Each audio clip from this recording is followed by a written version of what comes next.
નમસ્કાર દર્શક મિત્રો, આજના વિડીયોમાં આપણે મગફળીની ખેતી વિશે સંપૂર્ણ માહિતી જાણીશું. જમીનની તૈયારી, બીજની પસંદગી, ખાતર વ્યવસ્થા, સિંચાઈ, રોગજીવાત નિયંત્રણ અને વધુ ઉત્પાદન મેળવવાના ઉપાયો વિશે. જો તમે મગફળીની ખેતી કરો છો અથવા કરવાની વિચારણા કરો છો તો આ વિડીયો અંત સુધી જરૂર જુઓ.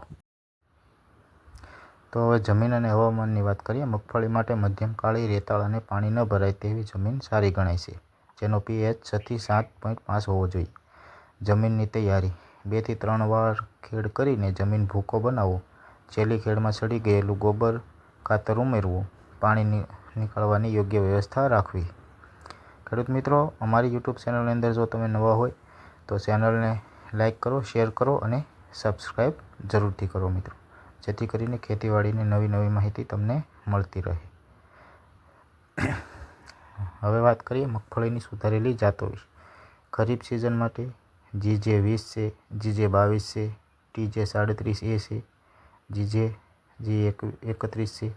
વધુ ઉત્પાદન માટે GJ32 છે, ગિરનાર 4 છે તેવી તમે વેરાયટી પસંદ કરી શકો છો. ગિરનાર 4 પણ સારું ઉત્પાદન આપે છે. તો હવે મિત્રો આપણે વાત કરીએ કે વાવણીનો સમય. જૂન મહિનાના અંતથી જુલાઈ મધ્યમ સુધી શ્રેષ્ઠ સમય હોય છે. વરસાદ શરૂ થયા પછી વાવણી કરવી. હવે વાત કરીએ બીજ દર અને અંતરની. 1 એકર માટે અંદાજે 55 થી 65 કિલો બીજ. લાઇનથી લાઇન અંતર 45 સેન્ટીમીટર.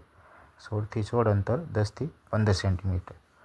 તો હવે આગળ વાત કરીએ ખેડૂત મિત્રો બીજ ઉપચારની. બીજ ઉપચાર ખૂબ જ જરૂરી છે. વાવણી પહેલાં ટાઇકોડર્મા, રાઇઝોબિયમ કલ્ચરથી બીજ ઉપચાર કરવાથી રોગજીવાત ઓછી આવે છે. હવે વાત કરીએ ખાતર વ્યવસ્થાની.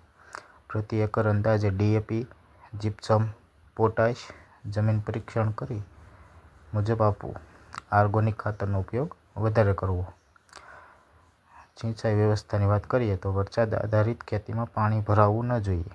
ફૂલ અને દાણા ભરાવાની અવસ્થાએ પાણી જરૂરી છે. ટપક સિંચાઈથી વધુ ફાયદો મળે છે, તેવી રીતના તમે સિંચાઈ કરી શકો છો. હવે જીવાતોની વાત કરીએ તો મુખ્ય જીવાત છે થ્રિપ્સ, સફેદ માખી, ઈયળ. મુખ્ય રોગ છે ટીકા રોગ, કોલર રોટ, સ્ટેમ રોટ. સમયસર દવાનો છંટકાવ કરતો રહેવો મિત્રો. પાક તૈયાર થવાની ઓળખ: પાંદડા પીળા થવા લાગે છે, મગફળીની અંદર દાણા ભરાઈ જાય છે અને સામાન્ય રીતે 110 થી 20 દિવસે પાક તૈયાર થઈ જાય છે. ઉપજ: સારી ખેતીમાં 1 એકરથી 25 થી 30 મણ સુધી ઉત્પાદન મળી રહેશે.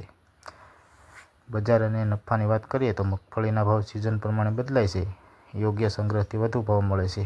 તેલ મિલ અને માર્કેટ યાર્ડમાં સારી માંગ રહે છે. જો તમને આ માહિતી ઉપયોગી લાગી હોય તો વિડીયોને લાઈક કરો, તમારા ખેડૂત મિત્રો સાથે શેર કરો અને આવી જ ખેતીની માહિતી માટે ચેનલને સબસ્ક્રાઈબ જરૂર કરો. ધન્યવાદ.